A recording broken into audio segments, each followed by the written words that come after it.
Hello বন্ধুরা, আমি এখন হাঁসের ডিমের রেসিপি বানিয়ে তোমাদের দেখাবো। তা হাঁসের ডিম দুটোকে দুটো ডিমকে 4 টুকরো করে নিয়ে হলুদ লবণ দিয়ে মেখে এখন তেলের মধ্যে ভেজে নিচ্ছি। ভাজা করে নামিয়ে নিলাম। এখন পেঁয়াজ আর তেজপাতা ঠান্ডা দিয়ে দিচ্ছি। পেঁয়াজটা কড়া করে ভেজে নেব। পেঁয়াজ লাল করে ভেজে নিচ্ছি। এখন মশলার মধ্যে হচ্ছে তোমার পেঁয়াজ, আদা আর হচ্ছে গোলমরিচ দিয়েছি।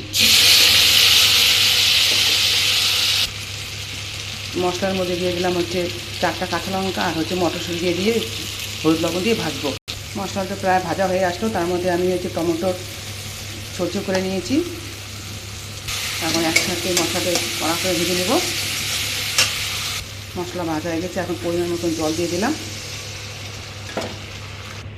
এখন আমি তরকারি রেডি। এখন আমি একটু গরম মশলা দিয়ে দিচ্ছি। তাহলে গোলমরিচ দিয়ে আমার হাঁসের ডিমের রেসিপি রেডি। বন্ধুরা কমেন্টে জানিও আমার রান্না কীরকম হলো।